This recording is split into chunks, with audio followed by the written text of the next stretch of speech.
ტკილის არხი რადიო იმედზე დავით მაღლაფერიძესთან ერთად. დილამშვიდობისა საქართველო, კიდევ ერთხელ მოგესალმებით სიამოვნებით, მადლობა რომ გვისმენთ მთელ საქართველოში და გვიყურებთ პლატფორმებზე იმედიჯი, მაი ვიდეოჯი, ასევე მაგთის IP ტელევიზიით 53 არხზე, რადიო იმედის Facebook გვერდზე, YouTube არხზე და ტელეკომპანია იმედის YouTube არხზე, რომელსაც მილიონზე მეტი გამომწერი ყავს. დღეს ხუთშაბათია და ტრადიციულად ამ დროს გვიერთდება ჩემი კოლეგა კახა გელაშვილი, რომელსაც სიამოვნებით მივესალმები დილამშვიდობისა. დილამშვიდობისა, თათო, მოგესალმები, მივესალმებით ჩვენს პატივცემულ მსმენელს და მაყურებელს. როგორ განწყობაზე ხარ? მზად ხარ ხო? სასაუბროდ სპორტზე. დიდი მოლოდინი როგორც ფეხბურთის სპორტის და ზოგადად ფეხბურთის დიდი მოყვარული ველოდები მსოფლიო ჩემპიონატს, რომელიც ზუსტად ერთ კვირაში 11 ივნისს აიღებს სტარტს. და ბუნებრივია ეს მოლოდინიც კი თავად მსოფლიო ჩემპიონატზე რომ არაფერი თქვა ჭრილში ექცევა ყველა სხვა სპორტული მოვლენა მიუხედავად იმისა რომ არაერთი საინტერესო რამ ხდება როგორც ფეხბურთში იგივე კალათბურთში და სხვა ჩოგბურთი მიმდინარეობს აგერ როგორც იცით მარტო შენ არ ხარ განსაკუთრებული ხშირად როდესაც საუბრობთ ხოლმე მათ შორის ჩვენს ეთერებში ხდებით რომ სპორტში ფეხბურთი არის უცილობლად ჩემპიონი და მეფე ასე ვთქვათ როგორც ამბობენ მის მიმართ განსაკუთრებული ინტერესია და ხშირად გინდა არ გინდა მithumedes ასეთი მოვლენა ჭრილავს ხოლმე სხვა ვთქვათ მნიშვნელოვან ასევე სპორტულ აქტივობებს. მოდი ჩვენი საუბარიც დღეს ფეხბურთით დავიწყოთ. ხვალინდელი თამაშით, ცოტა ეგზოტიკა კი გამოგვივა, მაგრამ უთხრათ ჩვენს მსმენელს და მაყურებელს, რომ საქართველოს ფეხბურთელთა ეროვნული ნაკრები ამხანაგურ შეხვედრას გამართავს ხვალ ბაჰრეინთან. საინტერესოა ჩვენი ხვიჩა ყვარა ითამაშებს თუ არა, ირუმინეთთან არ იყო და მოდი მოგვიყევი ამის შესახებ. ხო, ხვალ ივნისის სანაკრებო ფანჯის მეორე ამხანაგური შეხვედრა, რომელსაც ჩვენი ნაკრები ჩაატარებს, როგორც შენ აღნიშნე, ბაჰრეინის ნაკრების წინააღმდეგ. ამ პატარა სპარსეთის ყურეში მდებარე ქვეყნის საფეხბურთო ნაკრები რა თქმა უნდა არ გამოირჩევა თქვა არც გარკვეული დიდი ისტორიით და თქვა ტიტულოვანი წარსული, თუმცა ნებისმიერი მეტოქე დღეს უკვე ამაზე აღარ საუბრობს არავინ რომ საფეხბურთო დონე გათანაბრდა შეიძლება ითქვას ნაკრებ გუნდებს შორის აღარ არიან ძალიან ძლიერები და ძალიან სუსტები რა თქმა უნდა არიან მაგრამ ესეც პირობითია ხო აგერ გუშინ იტალიამ 1-0 ძლივს მოუგო საერთოდ იტალია ვერ გავიდა მსოფლიო ჩემპიონატზე ვიცით და ბევრი ისეთი ნაკრებია გასული რომელთა თქვათ მატჩების თვალის მიდევნებას კი ბევრი გულშემატკივრისას კი მოსაწყენი იქნება.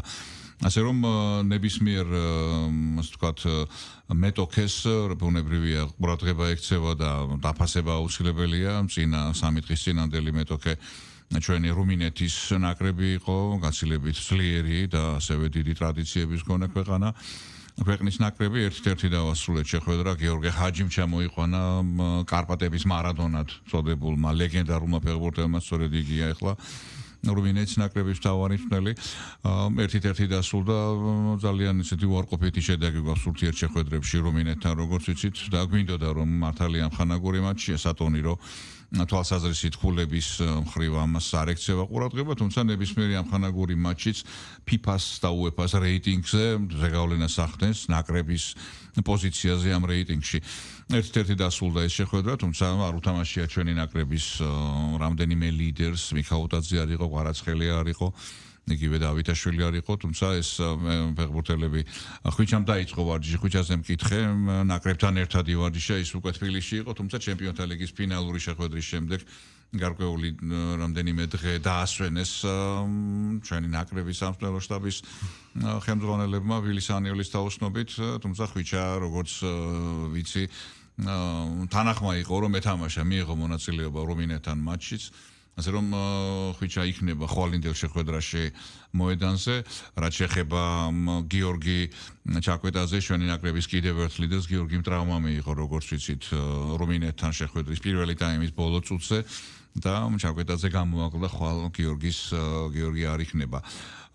ასე რომ ხვალ მატჩია ბაჰრეინთან დღეს შედგება ჩვენი ნაკრების ვარჯიში მასპინძელ მიხეილ მესხის სახელობის სტადიონზე სწორედ იქ გაიმართება ხვალინდელი მატჩი ისევ როგორც 2 დღის წინანდელი შეხვედრა რუმინეთთან არის უკვე საქართველოს ფეხბურთის ფედერაციამ გაავრცელა დღევანდელი დღის ანონსი 16 საათსა და 30 წუთზე იგეგმება ჩვენი ნაკრების თავარი მსმენელის ვილის სანიოლის პრესკონფერენცია ამის შემდეგ 17 საათზე სანიოლის პრესკონფერენციიდან 9 საათში უკვე საქართველოს ნაკრები ვარჯიშს გამართავს მასპინძელ სტადიონზე მიხეილ მესხის სახელობის სტადიონზე მედია გასაშუქებლად დაიშვება ტრადიციულად ვარჯიშის პირველი 15 წუთის მსვლელობისას შემდეგ უკვე მხოლოდ გუნდი და სამსვლელო შტაბი დარჩება მოედანზე.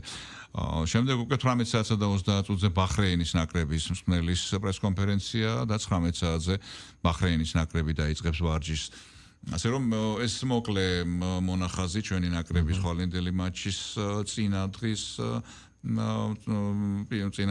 თუ რა რომელ საათზე დაიწყება ვარჯიში და პრესკონფერენცია აქვე გავემეოროთ კიდევ ერთხელ რომ ეს მატჩი ისევე როგორც რუმინეთთან გუშინ წინდელი მატჩი არის ერთა ლიგის ახალი სეზონის წინა ბოლო სანაკრებო პაუზა ჩვენი ნაკრები ბაჰრეინის შემდეგ უკვე ჩრდილოეთ ირლანდიასთან ჩაატარებს 25 სექტემბერს ერთა ლიგის პირველი ტურის შეხვედრას ჩაატარებს გულშემატკივრის გარეშე რადგანაც ჩვენი ნაკრები ისევე როგორც ფეხბურთის ფედერაცია ჩვენი დასჯილია UEFA-ს მხრიდან მიზეზი სომხეთის ნაკრებთან თბილისში გამართული საპასუხო შეხვედრა როდესაც გულშემატკივარი გადავიდა მოედანზე ეს რა თქმა უნდა UEFA-ს წესდებით, FIFA-ს წესდებით აკრძალულია და აი ეს მიზეზია ამისა, რომ გულშემატკივარი ვერ დაესწრება. მხოლოდ ბრიტანელები, ჩრდილოეთ ირლანდიის ნაკრების გულშემატკივრები იქნებიან დინამო სტადიონზე ამ შეხვედრის მსვლელობისას, ქართველი გულშემატკივარი კი მხოლოდ ტელევიზორიდან მიადევნებს თვალს მატჩს. კი ბატონო. რადგან ჩვენ კვარაზე ვსაუბრობთ, ხვიჩაზე, მოდი ვთქვათ, რომ ხვიჩა კვარაცხელია UEFA-ს ჩემპიონთა ლიგის მიმდინარე სეზონის საუკეთესო ფეხბურთელად აღიარეს. ეს საინტერესოა რა გავლენას ახდენს თავად სპორტსმენზე ყველა მიმართულებით. დაწყებული ვთქვათ შესაძლებლობების თვალსაზრისით, ნუ ხა პოპულარობა არ აკლია, მაგრამ თავისთავად ხვდებით, რომ როდესაც ადამიანზე კიდევ უფრო მეტი იწერება და მსოფლიო პრესა სპორტული შეიძლება ითქვას მოცულია ამ თემით, ესეც თავისას შვება და გარდა ამისა ჩვენს კვარას ფასიც საგრძნობლად გაეზარდა. ამგვარი შესაძლებლობა მე მგონი არც ერთ ქართველ სპორტსმენს არ ქონია ამ ფასში განგვეხილა, ხო? რა თქმა უნდა, ეს არის ყველა რეკორდი მოხსნა ხვიჩამ, როგორც ვთქვათ, ეს სატრანსფერო ღირებულებით, ასევე იმ ტიტულებით, მართალია 2 ჩემპიონთა ლიგა, მანამდე კახაკალაძე მოიგო ეხლა ხვიჩამ. ზამ ხვიჩა დაასახელეს, როგორც შენ აღნიშნე, ჩემპიონთა ლიგის, აი ამ მსოფლიოს მასშტაბით მთავარი საკლუბო ტურნირის საუკეთესო ფეხბურთელად ეს არის უდიდესი აღიარება. ზოგადად ჩემპიონთა ლიგა, ვთქვათ, იგივე გაშუქების მხრივ, ვთქვათ, იქ მსოფლიოს მასშტაბით ტელეტრანსლაციების გაყიდვის თუ ხილვადობის მხრივ, აი ტელეეთერებით არის პირველ ადგილზე თვით მსოფლიო ჩემპიონატსაც კი აღემატება, ნუ გასაგებია მსოფლიო ჩემპიონატი ერთ თვეს მიმდინარეობს, ცოტა მეტი შეიძლება, ჩემპიონთა ლიგა კი დაახლოებით 7-8 თვე, 9 თვე მიმდინარეობს და ბუნებრივიც არის, რომ მაყურებელი მეტი ეყოლება. ინტერესი არის უდიდესი ამ ტურნირის მიმართ და ბუნებრივია განსაკუთრებით ისევე როგორც ნებისმიერ სპორტულ შეჯიბრებაში პლეი-ოფის საპლეი-ოფო ბატალიებიდან როდესაც უკვე წაგებული ვარდება, ასე ვთქვათ, ინტერესი იმატებს და აი ამ პლეი-ოფში ხვიჩამ რაღაც ფენომენალური თამაში აჩვენა. თითქმის ყველა თამაში პლეი-ოფისა ან გოლი გაქონდა, ან საგოლე გადაცემას უკეთებდა თანაგუნდელებს და ამ მაჩვენებლით ხვიჩა საუკეთესო გახდათ, სწორედ ეს სწორედ ამიტომაც იქნა დასახელებული ის ტურნირის საუკეთესო ფეხბურთელად და ბუნებრივია ხვიჩას გავლენა უშუალოდ პარი სენ-ჟერმენის პლეი-ოფის ყველა მატჩებში იყო განუზომლა დიდი, სწორედ ხვიჩამ მოაგებინა გუნდ შეიძლება აი ყოველგვარი გადაჭარბების გარეშე ვთქვათ ეს ტურნირი ისეთ შეხვედრებში იგივე ბაიერნთან ორივე მატჩში ფინალში თვითონ უშუალოდ ხვიჩამ მარტომ ესეთი ტერმინია ხოლმე მარტომ გაატრია გუნდიო და იყო იქ გარკვეული რაღაც ასე ვთქვათ, წყალქვეშა დინებები იგივე ბაიერთან ორივე მატჩი, როდესაც ხვიჩა საუკეთესო იყო, მაგრამ სხვა ფეხბურთელი აღიარეს მატჩის საუკეთესო ფეხბურთელად, ისევე როგორც არსენალთან ფინალში, ლამის ყველაზე დაბალი შეფასება დაუწერა იგივე ფლეშკორმა და სოფასკომ სხვადასხვა ანალიტიკურმა გამოცემებმა, თუმცა UEFA-ს ასე ვთქვათ, შეუვალი აღმოჩნდა ამ ხრივ UEFA და სწორედ ყვარაცხელია დასახელდა საუკეთესო ფეხბურთელად. საბაზრო ფასი ახსენე დავით, ნამდვილად, ესე იგი საოცარი, ასე ვთქვათ, ფასნამატი აქვს ხვიჩას 140 მილიონი, ანუ 50 მილიონით გაძვირდა ხვიჩას საბაზრო ღირებულება, იყო 90 მილიონი, არის 140 მილიონი ევრო. ხვიჩა არის საფრანგეთში მოთამაშე ფეხბურთელებს შორის ყველაზე ერთ-ერთი ყველაზე ზვირადღირებული ფეხბურთელი, 140 მილიონი კიდევ ორი ფეხბურთელია ამ შეფასებული საბაზრო ღირებულება და ხვიჩა, რა თქმა უნდა, არის ერთ-ერთი საუკეთესო. ასე რომ ჟოაუ ნევეში და ვიტინია ასევე ნახევარმცველები 140 მილიონია, თუმცა მათი ასე ვთქვათ გაძვირება შედარებით უფრო მოგზალებული 30 მილიონით მოიმატა მათმა ფასმა. ეს ტრანსფერ მარკეტი არის გერმანული ცნობილი პორტალი, რომელიც აქვეყნებს ფეხბურთელების სატრანსფერო საბაზრო ღირებულებებს. ეს არის ხვიჩას და ამ მონაცემებზე დაყრდნობით ხდება გარკვეულწილად ფეხბურთელების შემდეგ. რა თქმა უნდა, უშუალოდ ეს ტრანსფერ მარკეტის ეს მონაცემი საბოლოო და ერთადერთი არ არის თავისუფალი ფასი, ასე ვთქვათ, უშუალოდ ფეხბურთელისა, შეიძლება სრულიად განსხვავებული იყოს, ანუ 140 მილიონი ღირს ხვიჩა კვარაცხელია, მაგრამ დღეს რომ მოინდომოს რომელიმე კლუბმა, თქვათ რეალმა, ბარსელონამ, მანჩესტერ სიტიმ ხვიჩა შეძენა 200 მილიონზე მეტი შეიძლება მოუხდეს გადახდა, იმიტომ რომ ხვიჩას როგორც ვთქვით, კონტრაქტი პარი სენ-ჟერმენთან 2029 წლამდე აკავშირებს 20 წლიანი ხელიანი კონტრაქტია გაფორმებული და ეს კონტრაქტის გაწყვეტა, თქვათ, მხარეს სამხრივი გაწყვეტა, რა თქმა უნდა, სხვადასხვა ესეთი იურიდიულ პროცედურებს არ მუშაობს და ბუნებრივია თანხა გაიზრდება უფრო. კარგი. იმისთვის რომ მაქსიმალური შედეგი დადოს სპორტსმენმა თავისი შესაძლებლობების. გარემო ძალიან მნიშვნელოვანია. ფაქტობრივად ზენიტში და ზეიმში, ასე ვთქვათ, არის ჩვენი ხვიჩა ახლა. მასთან ერთად აღნიშნავთ ყველა მის წარმატებას, მხოლოდ მისი სამშობლო არა რასაკვირველია.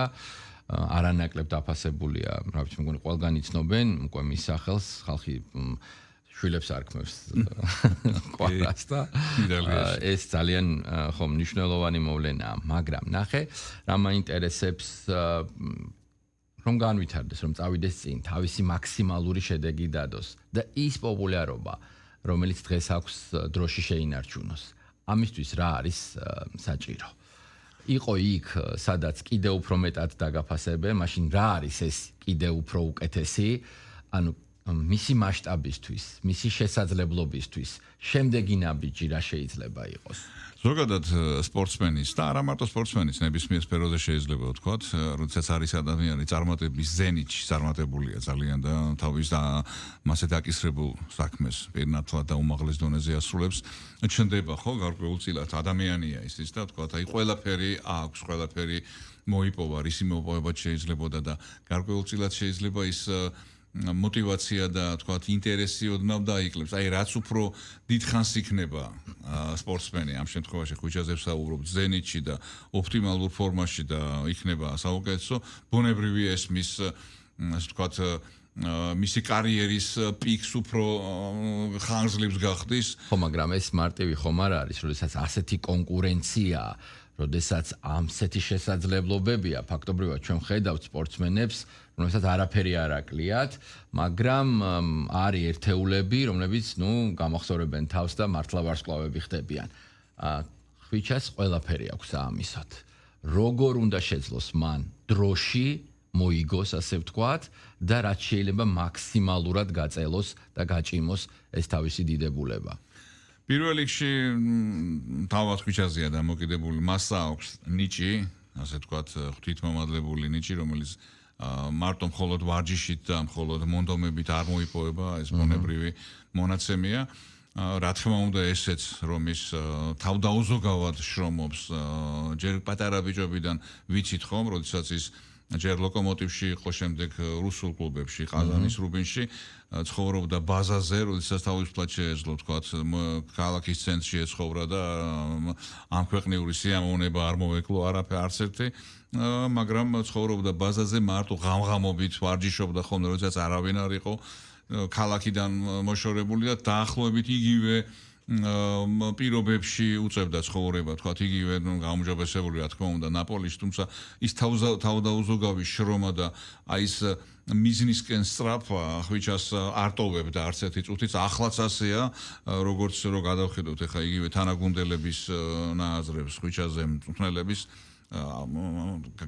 გაუგნებულები არიან, ასე ვთქვათ, მისი მონდომებით და იმ ბრძოლისთვის ყველა თამაში სურს მონაწილეობა. ეხლა ჩვენ ვთქვით რომ რუმინეთთან დაისვენა, ჩამოვიდა, მაგრამ უნდა მოედანზე ვერ ისვენებს, თამაში უნდა სულ ეხლა აგერ გავიდა გუშინი ვარჯიშა ნაკრებთან ერთად და ხვალ მოედანზე იქნება. ის თავარი წინაპირობა, რას შენ დასვი შეკითხვა დავით, რომ აი რა არის პირველ რიგში, რა თქმა უნდა, მასია დამოკიდებული ის ფიზიკური მონაცემები, რომელიც ფისხალობით ხვიჩას აქვს, არის ფეხბურთელების ესეთი გამოთქმა, ტრამვისადმი მიდრეკილება, ხო, რაღაც არ აქვს ფეხბურთელს, თქვათ, მწყობში და თქვათ, იქ ფეხის ერთი ტრავმა და შემდეგ ეს რეციდივი თავის კვალს ტოვებს, შეიძლება ისევ გაუმეორდეს, ან თქვათ, უხეშობა მეტოქის მხრიდან, ასე შემდეგ და რა თქმა უნდა, ის გუნდი, სადაც ხდება ხვიჩა, იმიტომ არის, თქვათ, საუკეთესო იგივე ჩემპიონთა ლიგაზე და მსოფლიოს მასშტაბით ერთ-ერთი საუკეთესო, რომ სადაც არ უნდა წავიდეს, ამას სპეციალისტები ხვდებიან. იქნება და ეს ნაპოლი, პარი სენ-ჟერმენი, თქვათ, არსენალი თუ რეალი, ის არ იქნება გუნდის რიგითი ფეხბურთელი. ის იქნება გუნდის ლიდერი, რომლის თამაშზეც იქნება დამოკიდებული ამა თუ იმ გუნდის წარმატება. და ვის სჭირდება ყველაზე უფრო მეტად ახლა კვარა? აი კვარასნაირი ფეხბურთელი დღესდღეობით სოფლიოში არის, შეიძლება ითქვას 2 ან 3, მე გამიჭირდება ეხა ბევრის მოფიქრება, აგერტიერი ანდრი დელპიეროს ეს ნახეთ, წავიკითხეთ ხო, რომ ძალიან ბევრიო ფეხბურთს უყურებს კვარაცხელიას სანახავად, ეს პარი სენ-ჟერმენის თამაშო და აღარ მახსოვს ვიღაზე, როდესაც ლუის ენრიკე ცვლისო, იქ ინტერესი იკარგება უკვე იმ მაჩის ბოლომდე საყურებლად, ხვიჩა თუ არ არის მოედანზე, ინტერესი აღარ არის. ხვიჩას თითოეული მიღება ბურთის მეტოქის საჯარიმოსთან იქ რაღაც თითქოს აი პანიკური შიში მეტოქი გუნდის დაცვაში უცბად 3 ფეხბურთელი ჩდება ამ დროს იქით თავისუფლდება ზონები, ნებისმიერ ფეხბურთელს შეუძლია თქვათ იქ სახიფათო მომენტი შექმნას. ანუ ხვიჩა იზიდავს 2-3 მეტოქეს დაცვის წევრს და სხვა ფეხბურთელები უფრო მეტი ლავირების საშუალება ეძლებათ. რაც შეეხება გუნდს, ნებისმიერი გუნდი, მე მაგალითად რეალ მადრიდზე იყო საუბარი, ხო? რეალში ხვიჩას გამოჩენა, ну, ეხა იმ მისი უშუალო ფლანგი, ასე ვთქვათ, ვინისიუს ჟუნიორს უკავია, ძნელი იქნება, რა თქმა უნდა, ვინისიუსის ამოგდება, თუმცა დღესდღეობით რო შევხედოთ, აი ეს ორი ფეხბურთელიო შევადაროთ, ხვიჩა უფრო სასურველია რეალისტვის ჩემი აზრით, იმიტომ რომ ვიცით ვინისიუსის პიროვნული ეს უარყოფითი მხარეები, კონფლიქტური, თქვათ, იქ გარკვეულწილად როგორც მწვრთნელებთან, ასევე თანაგუნდელებთანაც გარკვეული რაღაც უთანხმოებები. ხვიჩა ამ ხრივ არის იდეალური ადამიანი, საურთიერთობო, ყველა მისტირის, საიდან ნაპოლიდან წამოვიდა ფეხბურთელები ამობენ, რომ ასეთი ფეხბურთელი, ასეთი პარტნიორი ყველასთვის საოცნებოა. პარი სენ-ჟერმენში არის და ხედავთ როგორი სიყვარული და როგორი მეგობრული ურთიერთობა აქვს ყველა წევრთან, მით უმეტეს პარი სენ-ჟერმენი, ვიცით რომ აბსოლუტურად განსხვავებული კლუბი, ფაქტობრივად ეს არის მიგრანტების გუნდი. და მიგრანტები პირდაპირ აცხადებენ კიდევაც რომ პარი სენ-ჟერმენი ისევე როგორც პარიზი ეს არის ჩვენი საკუთრება. ვიცით ხო პარი სენ-ჟერმენის ჩემპიონების შემდეგ რა ხდებოდა ქალაქის ქუჩებში და იქ იყო კიდევაც ის რომ ჩვენ სასუზეიბობთ და არავის უფლება არ აქვს ჩვენ ზეიმში, აი ესეთ ზეიმში ხელი შეგეშალოს. აი როდესაც აქ ხვდები თქვათ ევროპელი ევროპელია ხვიჩა ხო, ევროპელები ვართ ჩვენ ხო, ევროპასაგან. ბუნებრივია უჭირთ ამის აღიარება ხშირ შემთხვევაში, მაგრამ თუ დახედავენ რუკას და ჩვენ ცივილიზაციას და კულტურას, თუ ვინმეა ევროპელი, მე მგონი ჩვენ ვართ ნამდვილად ჩვენი წინაპარით.